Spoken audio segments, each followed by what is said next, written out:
اگر یہ چاہتے ہیں کہ ہم اپنی تمام فیکٹریاں تمام دکانیں بند کر کے بیٹھ جائیں تو ہم آج سے اعلان کرتے ہیں کہ ہم اپنی تمام فیکٹریاں اور تمام دکانیں بند کر کے اور ایک بھرپور احتجاج کریں گے جس کا آپ روڈوں پہ دیکھیں گے کہ ہماری تعداد کتنی ہے. لیکن بزنس کمیونٹی ایک ایسی کمیونٹی ہے, شرجیل بھائی نے مجھے جو سمجھایا پہلے, شرجیل بھائی نے کہا کہ نہیں پہلے آپ ایک پریس کانفرنس کر کے ان کو ٹائم دیں, ان کو بتائیں کہ یہ ہمارے ساتھ یہ مسائل ہیں. بعد میں یہ لوگ کہتے ہیں کہ یار ہمیں تو پتہ ہی نہیں تھا آپ کے مسائل. اور جب یہ پابندی لگی تھی, امینڈمنٹ ہوئی تھی قانون میں, تو چیف منسٹر کا جب لیٹر ایشو ہوا تھا تو اس کے بعد میں نے چیف منسٹر کو لیٹر لکھا, میں نے چیمبر آف کامرس لیٹر لکھا, میں نے فیڈریشن میں لیٹر لکھا, میں نے انوائرمنٹ کے منسٹر کو لیٹر لکھا, گورنر سندھ کو لیٹر لکھا. تو یہاں پہ ایک غریب آدمی وزرا سے ملنے کے لیے جب تک اس کے پیچھے کوئی بڑی بینک نہ ہو, بڑی سفارش نہ ہو, وہ مل ہی نہیں سکتا ہے. وہ شاید کسی ندی کی ٹوکری میں میرا لیٹر پڑا ہوا ہوگا, اس کی ریسیونگ میں آپ کو دکھا دوں گا. تو ہم یہ کہتے ہیں کہ جب آپ کے پاس متبادل نہیں ہے, ابھی تھوڑے دن پہلے دودھ فروشوں کا ایک پریس کانفرنس ہوئی تھی, انہوں نے کہا کہ ہماری سیل آدھی رہ گئی ہے, ہم سیل نہیں کر سکتے ہیں مال بغیر اس تھیلی کے. مقصد یہ ہے کہ آپ کہتے ہیں کہ شاپنگ بیگ بہت بری چیز ہے. بری چیز آپ کی اپنی نااہلی ہے. آپ کچرا اٹھا نہیں پاتے کراچی سے. کراچی میں روزانہ کی بنیاد پہ 15,000 ٹن کچرا پیدا ہوتا ہے. 15,000 ٹن کچرا پیدا ہوتا ہے, جس میں سے شاپنگ بیگ کی تعداد 3,000 ٹن بھی نہیں ہے. تو کیا 3,000 ٹن کے لیے آپ پوری انڈسٹری کو داؤں پہ لگا دیں گے؟ کیا آپ ریسائکلنگ کا پروسیس نہیں کر سکتے؟ برطانیہ میں کیا ہو رہا ہے, برطانیہ میں میٹروپولیٹن کارپوریشن جو ہوتی ہے وہ اپنا تمام کچرے کو الگ الگ کرتی ہے اور پلاسٹک کو ریسائکل کرتی ہے. ریسائکل کرنے کے بعد پلاسٹک انڈسٹری کو پیسے بیچتی ہے. آپ ریسائکل پلانٹ لگائیں, ہم آپ کی معاونت کریں گے. آپ واشنگ پلانٹ لگائیں, ہم اپنے سیلف اپنے طور پہ پلاسٹک بیگ انڈسٹری ہے. آپ کو جس کو اویئرنیس نہیں ہے صحافی بھائیوں, میں آپ کو بتاتا ہوں کہ شاپنگ بیگ انڈسٹری اگر آپ نے بند کر دی تو آپ کے پاس ماحولیات کے اس سے ڈبل مسائل ہو جائیں گے. کیوں ہو جائیں گے؟ کیونکہ لاکھوں ٹن کچرا جو انڈسٹری سے نکلتا ہے, جو پیکیجنگ انڈسٹری سے نکلتا ہے, اس کو ہم خریدتے ہیں. مثلا میں آپ کو بتاتا ہوں, کھاد میں ایک انر ہوتا ہے, کھاد کا بورا ہوتا ہے, شوگر کا جو بورا ہوتا ہے اس میں ایک انر ہوتا ہے, وہ اس کا پلاسٹک جو ہوتا ہے وہ ہم لوگ تمام فیکٹریوں سے خریدتے ہیں. اب خریدنے کے بعد اس کو ریسائکل کرتے ہیں. اس کے بعد آپ کا فرٹیلائزر کے اندر, ایگریکلچر کے اندر بھی آج کل یوز ہو رہا ہے, ایک پلاسٹک کے بڑے بڑے رول ہوتے ہیں وہ آتے ہیں. تو اس سے یہ ہوتا ہے کہ وہ کہلاتا ہے ایگریکلچر مال کہلاتا ہے. تو وہ چیز بھی ہم پورے پاکستان سے خریدتے ہیں. اور اس کے واشنگ پلانٹ, آپ سائڈ ایریا میں آئے میرے ساتھ وزٹ کریں, 20 سے اوپر پلانٹ لگے ہوئے ہیں. تقریباً ہم لوگ پلاسٹک بیگ انڈسٹری ایک اعداد و شمار کے مطابق تقریباً 10 سے 12 لاکھ ٹن کچرے کو خریدتے ہیں. اب جو یہ چھوٹا پلاسٹک ہے جو کہ بلدیہ کے ہاتھ لگتا ہے, جو یہ لوگ اٹھاتے ہیں, یہ اس کو مینیج نہیں کر پاتے. یہاں پہ تو یہ سسٹم ہے کہ فائرنگ ہوئی, ڈبل سواری پہ پابندی لگا دو. بھائی آپ اپنی مینجمنٹ کو درست کریں, آپ اپنے کچرا اٹھانے کے نظام کو درست کریں, اور سالڈ ویسٹ مینجمنٹ کے اعداد و شمار کے مطابق 10,000 ٹن سے زیادہ کچرا یہ لوگ اٹھا نہیں پاتے ہیں. تو اس کا مطلب کیا ہوا, 5,000 ٹن کچرا 5,000 ٹن کچرا ایگزسٹ کرتا ہے روزانہ کی بنیاد پہ کراچی میں. جب 5,000 ٹن کچرا روزانہ کی بنیاد پہ ایگزسٹ کرے گا تو کس طریقے سے آپ کہہ سکتے ہیں کہ وہ کچرا نالے میں نہیں جائے گا؟ کیا شاپنگ بیگ کی ٹانگیں ہوتی ہیں کہ وہ چل کے گٹر کے اندر چلا جاتا ہے؟ شاپنگ بیگ تو ایک ہولڈر ہے آپ کا کچرے کو جمع کرنے کا. اب لوگ جو کچرا اٹھا کے نالے میں ڈال رہے ہیں تو اس کی غلطی شاپنگ بیگ پہ ساری ڈال دی جائے, سارا نزلہ شاپنگ بیگ پہ ڈال دیا جائے.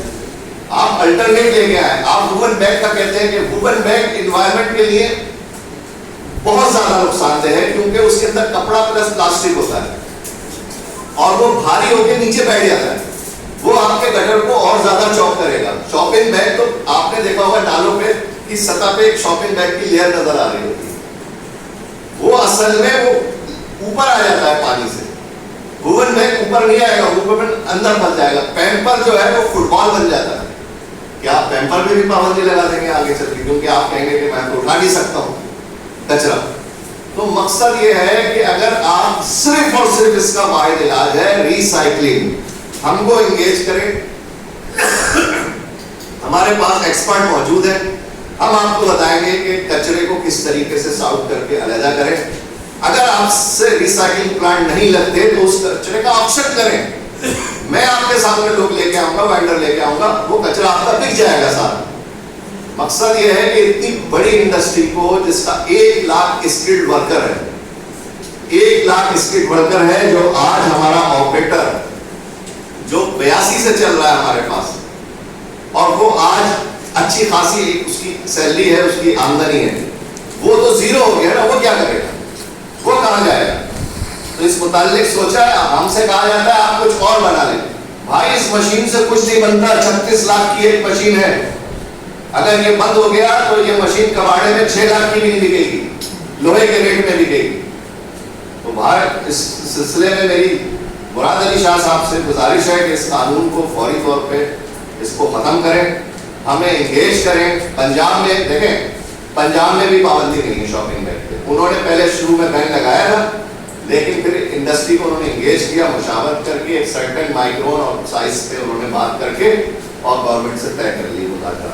اب پنجاب میں سب شاپنگ بیگ چل رہا ہے. اسلام آباد میں عملاً پابندی ہے, لیکن وہاں پہ بھی کوئی پابندی نہیں ہے. پشاور میں کوئی پابندی نہیں ہے, آپ کے کوئٹہ میں کوئی پابندی نہیں ہے.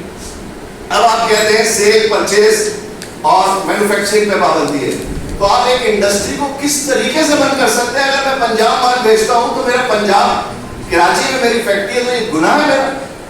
کراچی میں فیکٹری ہے تو یہ میرا گناہ ہے کیا؟ تو اس کے لیے فیکٹریوں کو کم از کم اجازت دی جائے کہ وہ اپنا دوسرے شہروں میں جو مال بھیجنا چاہتے ہیں تو وہ مال بھیجیں.